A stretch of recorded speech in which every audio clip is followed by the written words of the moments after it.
Stop scrolling if you still believe your kindness will be rewarded. Because the people rising above you, they stopped believing that lie years ago.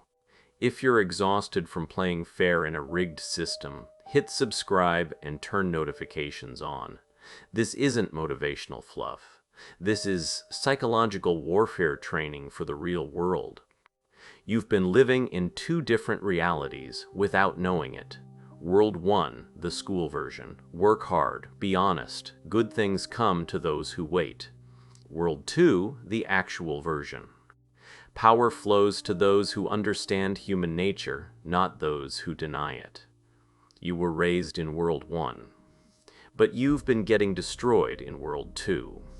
Every time you got passed over for the promotion, every time loyalty wasn't reciprocated, every time your transparency became a weapon someone used against you, that wasn't bad luck. That was you playing checkers while everyone else played chess. In the next 20 minutes, we're dissecting 9 laws of dark intelligence. Niccolo Machiavelli wrote, "The prince in 1513, and we crucified him for telling the truth. The world rewards effectiveness, not innocence." 5 centuries later, nothing has changed. Except now, the manipulation happens through text messages and performance reviews instead of poison and daggers. Same game, faster speed. Drop a comment right now. What's one time you followed all the rules and still got punished for it? And if you're done pretending the world is fair, type, "I see the game now." Number 1. The law of calculated opacity. Every time you explain yourself, you're handing someone ammunition. Every time you overshare your plans, you're giving them time to sabotage. Every time you reveal your feelings, you're showing them exactly which buttons to press. Transparency isn't trust, it's weakness rebranded as authenticity. The person who knows your every move can predict your every move. And prediction is the foundation of control. Humans fill silence with anxiety. When you refuse to explain, their mind manufactures explanations, usually worse than reality. That discomfort makes them overcompensate. They start talking. They start offering. They start revealing their position while you stay hidden. Your coworker asks, "Are you interviewing anywhere else?" Transparent answer, "Yeah, I have final rounds with 2 companies." Result, your boss hears about it, rescues the leverage. Opaque answer, "I'm always open to the right opportunities." Result, they can't pin you down, you maintain optionality. Uncertainty activates the brain's reward prediction system. People become more attached to what they can't fully understand. Cut your words in half. Whatever explanation you were about to give, delete the second half.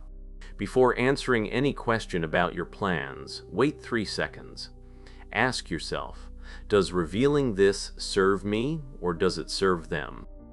Respond to every personal question with a question. Are you upset? What makes you ask that? What are you working on? Why do you want to know?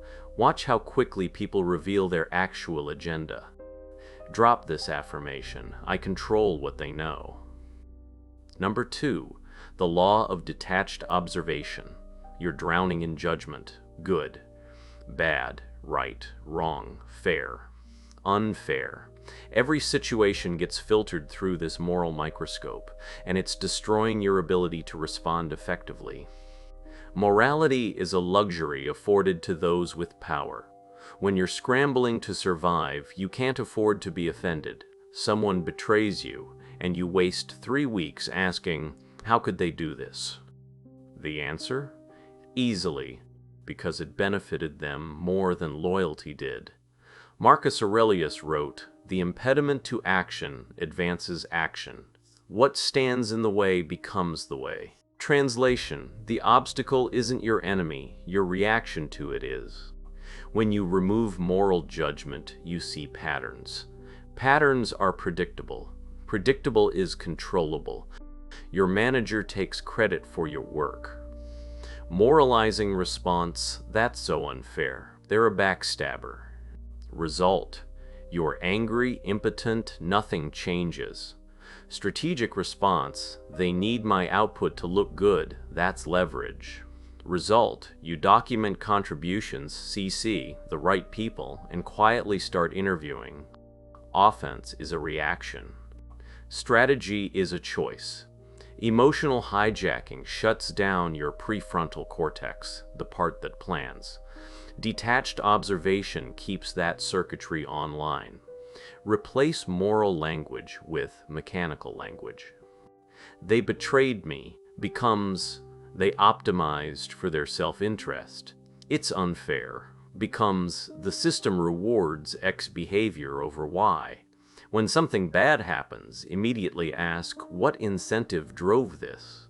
What pattern can I extract? What move does this enable for me? Drop this. I observe without judgment. I respond without emotion. Number 3, the law of curated imperfection. Perfect people are hated, not consciously, not overtly. But somewhere in the primal brain, perfection triggers suspicion and envy. The most dangerous operators don't appear dangerous. They appear relatable, slightly flawed, human enough to be trusted. Benjamin Franklin had a political rival who hated him. Instead of trying to win him over with competence, Franklin asked the rival to lend him a rare book. The rival did, and suddenly, the rivalry dissolved. Why? When someone helps you, they rationalize, I must like this person if I'm helping them. This is the Ben Franklin effect. You're the top performer. Others resent you. Bad move. Continue crushing it silently while they conspire. Better move. At a team lunch, share a minor struggle. I'm terrible at these new project management tools. Anyone have tips? Result. They feel superior in one area, lower their guard, stop seeing you as a threat. Vulnerability done strategically disarms defensive mechanisms.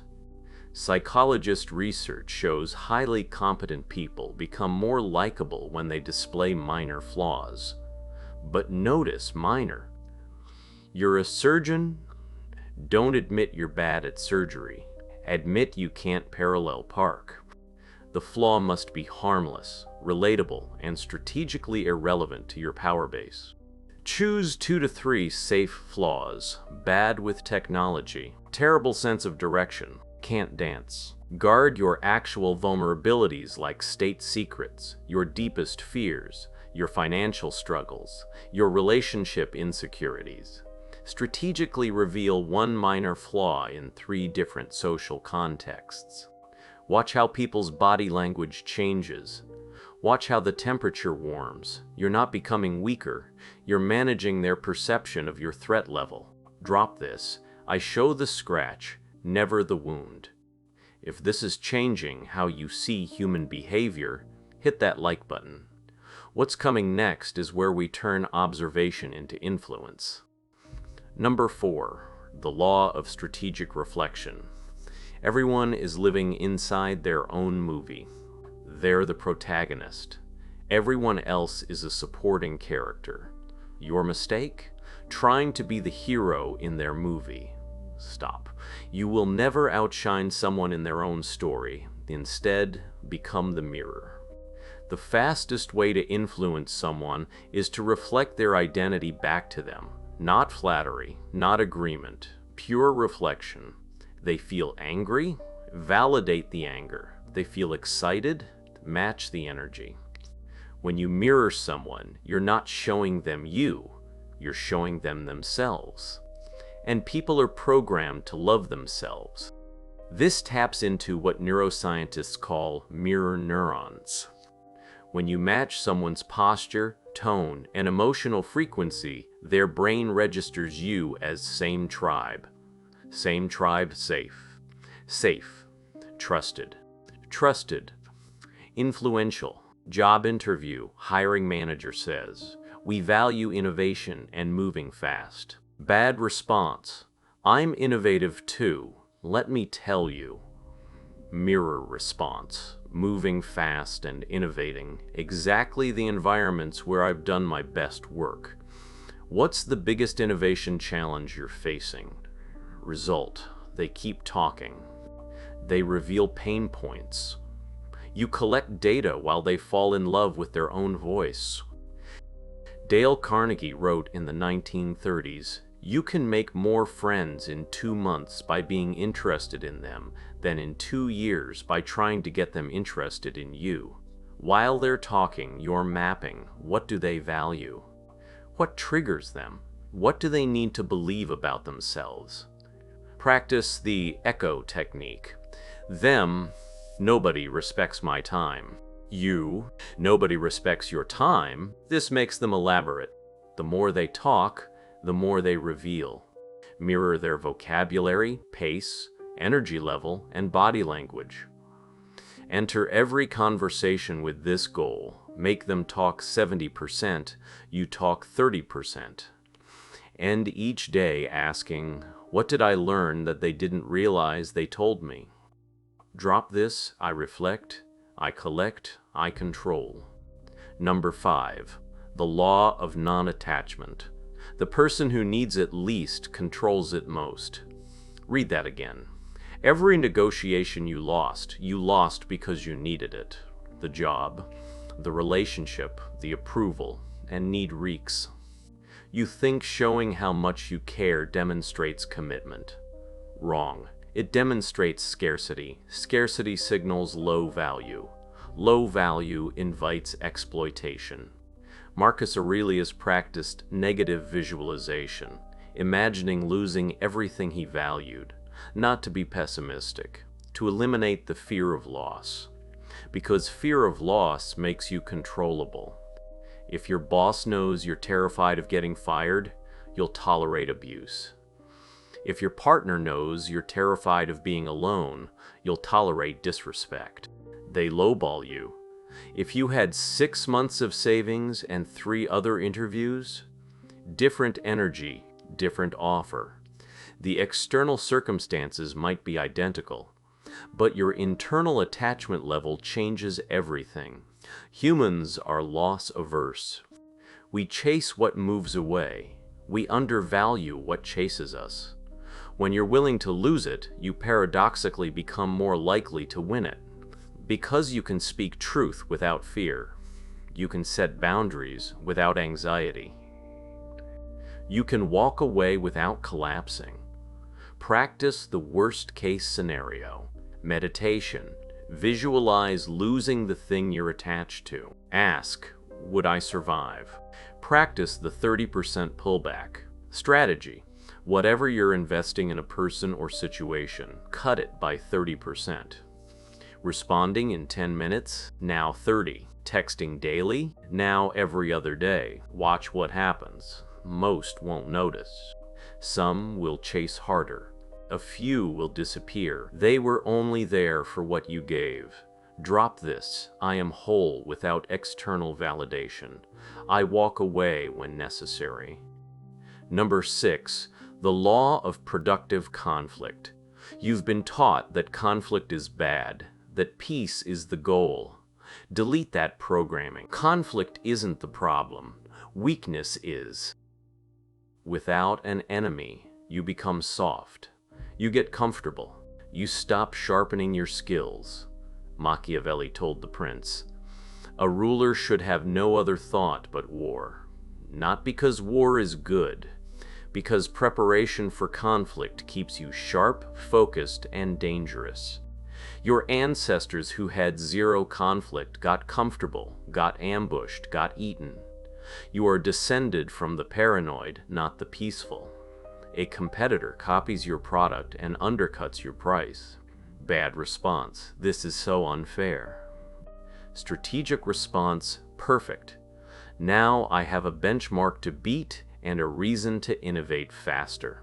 Tesla didn't whine about traditional car companies. They used them as fuel. Having an enemy provides. Focus, clear target for your energy. Motivation? External pressure drives discipline. Alliance building. Common enemies unite groups instantly. Social psychologist Muzafer Sharif proved this. 2 groups of boys at summer camp hated each other. Couldn't unite them through friendship, but introduce a common threat, instant cooperation. Reframe opposition as productive. The coworker undermining you, use their moves to sharpen your political game. The ex who broke your heart, use the pain to fuel transformation. 14-day practice, identify one source of friction. Ask daily, how is this opposition making me better? What skill am I developing because of this? By day 14, you'll stop seeing them as your enemy. You'll see them as your sparring partner. Drop this. Conflict sharpens me. Resistance builds me. Number 7, the law of calibrated personas. Authenticity is overrated. Just be yourself. Is advice given by people who've never operated in high-stakes environments. You think being real means showing the same face everywhere. That's not authenticity.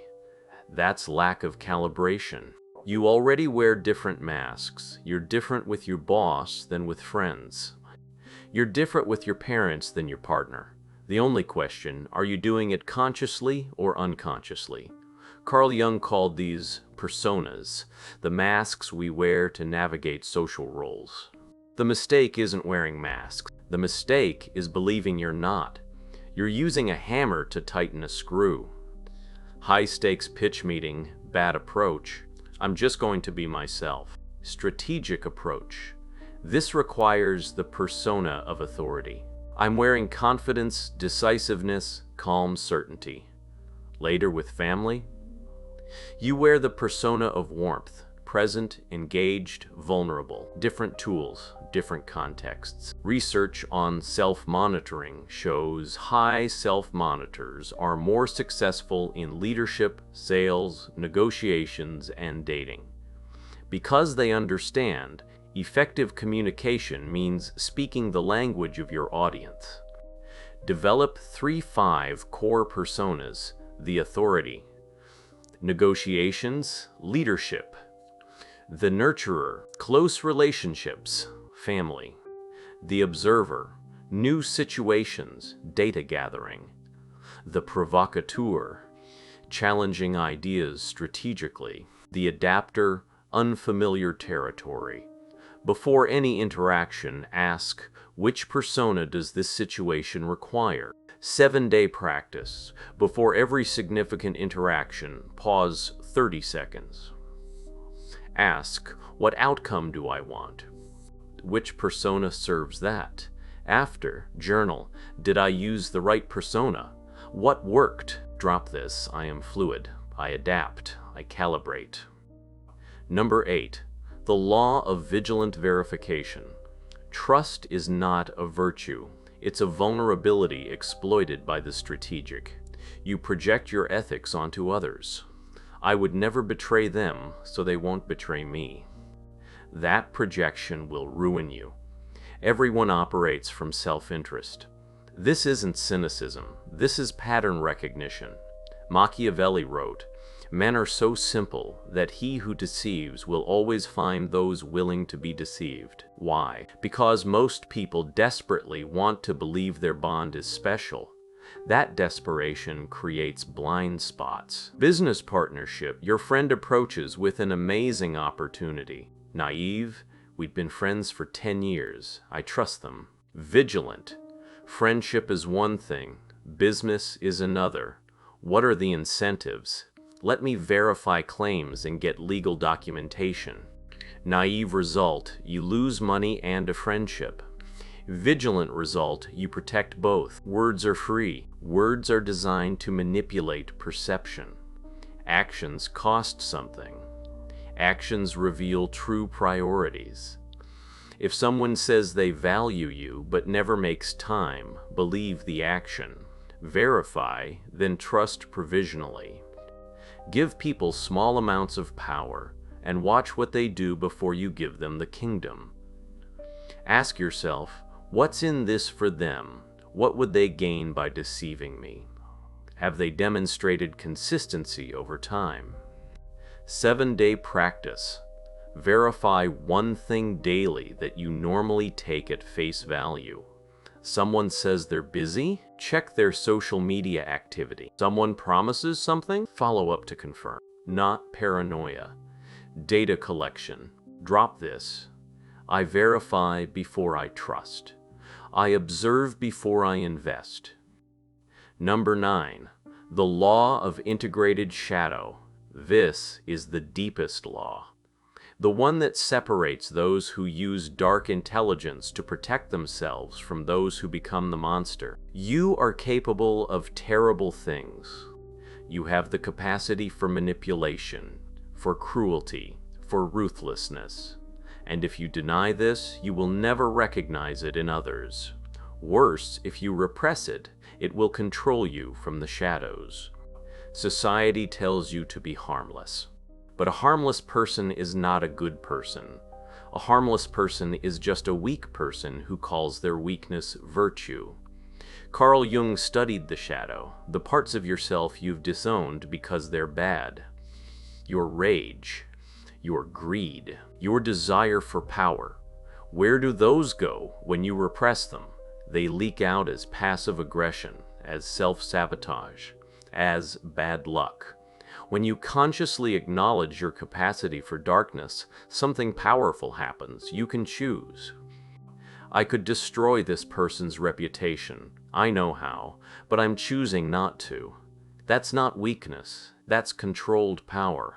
He was someone who knew how to use dark methods, but chose when and how. Marcus Aurelius wrote, "The best revenge is to be unlike him who performed the injury. Not because revenge is wrong, but because you're powerful enough to choose better. When you integrate your shadow, you're no longer naive. You see manipulation because you understand it. You're no longer controlled. Your darkness serves you. You're no longer afraid. You know what you're capable of. The man who knows he could become violent but chooses peace, he walks differently than the man who's never confronted his capacity for violence." Shadow journaling. Write down the traits you most judge in others. Now write, "Times I have demonstrated this trait." Be brutally honest. Visualize your worst self, the version that's manipulative, selfish, cruel. Don't push it away. Look at it. Say, "I see you, you're part of me, but I decide when you come out." Catch yourself judging someone harshly. Ask, "Have I ever done something similar? What shadow trait am I projecting?" By day 14, you'll be significantly less reactive and significantly more integrated. Drop this. I own my darkness. I choose my light. These aren't life hacks. These are patterns that have repeated for thousands of years. Machiavelli wrote about them in the 1500s. Marcus Aurelius lived them in the 100s. Sun Tzu weaponized them in 500 BCE. The technology changes. The psychology doesn't. The world doesn't reward goodness. It rewards effectiveness. Being good feels safe. Being effective changes your life. But the real power is being effective while keeping your soul. Using these tools to protect yourself and build. Not to become the predator you're defending against. That choice is yours. But it must be made consciously. If you're ready for weekly deep dives into psychology, power, and self-mastery, subscribe right now. Comment below, which law hit you hardest? What's the one change you're implementing tomorrow? Machiavelli gave you the map. Marcus Aurelius gave you the compass. Your character decides the destination. The question was never whether you'd play the game. You've been playing it your entire life. The question is, what kind of player will you become? The master, or the pawn who thinks they're a player? Because once you've seen how the board actually works, there's no going back. You can't unsee the strings. You can only decide. Will you keep getting pulled, or will you start pulling? Choose carefully.